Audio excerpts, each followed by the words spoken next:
સાવલી પાણી પુરવઠા વિભાગની ગ્રામીણ વિસ્તારોમાં પાણી પહોંચાડતી પાઇપલાઇનમાં ભંગાણ થતાં રોજનું હજારો ગેલન પાણીનો વેડફાટ। વડોદરા જિલ્લાના સાવલીમાં આવેલ પાણી પુરવઠા અને ગટર વ્યવસ્થા બોર્ડ સંચાલિત ડેસર તાલુકાના લહેરીપુરામાં આવેલ મુખ્ય મથક ટાંકી એથી સાવલી વડોદરા રોડ પરના સાવલી ગોઠડા બહુતા ટુંડાવ સહિતના ગ્રામીણ વિસ્તારોમાં પાણી પૂરું પાડતી પાણીની લાઇનમાં બહુતા ગામ પાસે 2 થી વધુ જગ્યાએ ભંગાણ સર્જાતા રોજનું હજારો ગેલન પાણી વહી જઈ વેડફાટ થઈ રહ્યો છે। ભંગાણ પાસે ખાનગી કંપનીના કામદારે પણ આ ઘણા સમયથી પાણી વહી રહ્યું હોવાનું કહ્યું હતું અને બહુતા ગામના સરપંચના પતિએ પાણી પુરવઠા વિભાગને પાણી વહી જઈ પાણીના વેડફાટની રજૂઆત કરી હતી પણ કોઈ કાર્યવાહી થઈ નથીનું જણાવ્યું હતું। પાણી પુરવઠા વિભાગની ઓફિસે સંપર્ક કરતા તેઓ મળ્યા ન હતા।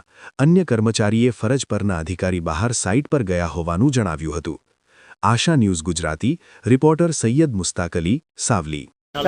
જલ યોજનામાં સાવલીથી વડોદરા તરફ જતી મુખ્ય મેન લાઇનમાં પાણીની લાઇનમાં લીકેજ હોવાથી હજારો લીટર પાણી ગેલનનો વેડફાટ થાય છે, જેમાં પાણી પુરવઠા વિભાગને અમે ઘણી વખત જાણ કરી હોવા છતાં તેમ પણ કોઈ પણ હદે પગલાં લેવામાં આવ્યા નથી, પણ હજુ સુધી પાણીનો વેડફાટ થયા કરે છે અને હજારો લીટર ગેલન પાણીનો વેડફાટ હજુ પણ થાય છે।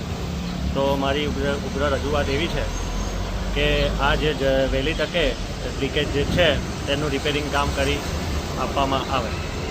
શું નામ આપનું? મારું નામ આકાશ કુમાર સોલંકી। હું અમારા બૌઠા ગામના સરપંચ મિત્તલબેન છે તેમના પતિ થઉં છું।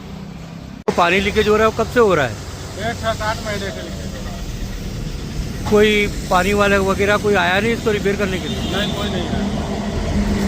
कितना पानी निकलता है रोज का? रोड का तो काफ़ी निकल जाता है। आप यहीं रहते हो? हाँ, यही रहता है, ये कंपनी में काम करता है। आपका नाम? हमारा नाम सुनील कुमार है।